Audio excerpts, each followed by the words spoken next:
my name is Matt Hinkamp, and today I'm going to talk a little bit about the most important physical thing we do as human beings, and that's breathing. I've done some videos in the past on breathing within the confines of Hapkido training, which is danjun or diaphragm breathing, but today I wanted to broaden the topic a little bit. Thankfully, we practice a lot of breathing techniques in our martial arts training, but this shouldn't be restricted to only martial artists. Today I'm just going to briefly talk about incorporating these techniques into our everyday lives. If we practice these exercises during our classes, that's great, but if that's the only place we do it, or we only do it in a separated environment, then our body is going to separate that type of breathing into those circumstances alone, not our everyday lives.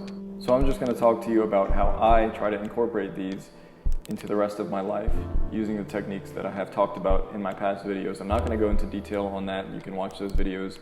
But basically the idea is breathing more slowly and breathing all the way into our diaphragm versus just into our chest or our throat. So really the only way to incorporate these proper breathing techniques into our everyday life is to do these breathing techniques in our everyday life. And what I mean by that is finding your own ways throughout your regularly scheduled day to do these. And the ways I think are the most simple is your down times. So say you're sitting on the couch watching something or maybe reading something. It's a great time to decompress and start to practice slower breathing because you don't have a lot to focus on. Or maybe you have an office job and you do a lot of sitting, typing, and there might be times of your day when you can focus a little better on your own breathing, when you're not too focused on your job. This is a way to sit and again, try to slow down your breathing and just consciously think about what you're doing. You can also do this when you're lying down in bed. Before you go to sleep. This is a good way to fall asleep faster as well, but to just close everything out and just focus on the breathing itself, and that's going to help your body to adjust to these better breathing techniques. You can do this while driving or while riding in a car. Really anything in your day when you're not moving around a lot, when you don't have to devote a lot of brain power to something, it's a perfect time to take a few seconds and consciously focus on the way that you're breathing, so that eventually with time you can convert that into a subconscious practice. My personal favorite time to do this is while I'm doing my static stretching. Usually it's 15-20 minutes or more where I can focus on my breathing, and this also helps collaborate with my stretching to help with my flexibility.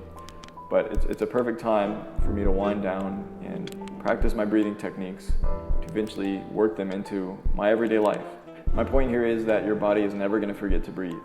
So we tend to take breathing for granted because of that fact.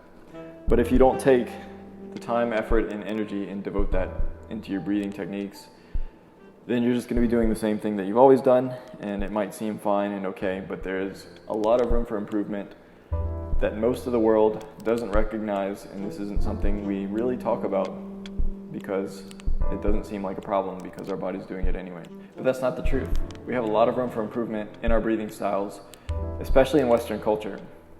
We can reduce risks and avoid a lot of health issues down the road. We can live longer, healthier, and happier lives just by simply breathing better.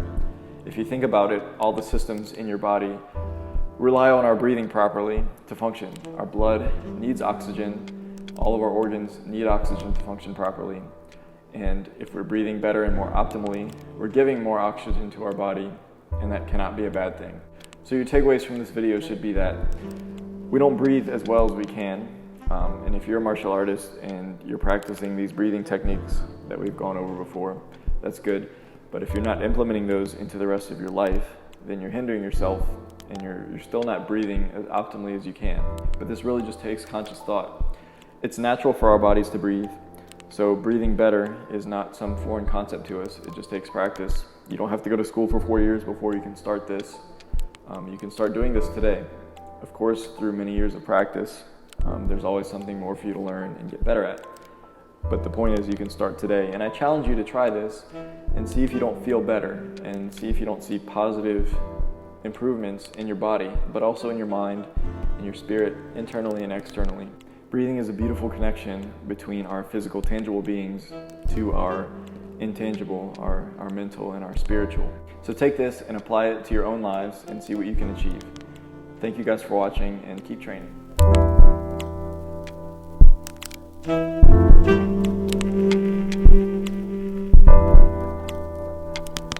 Thank you.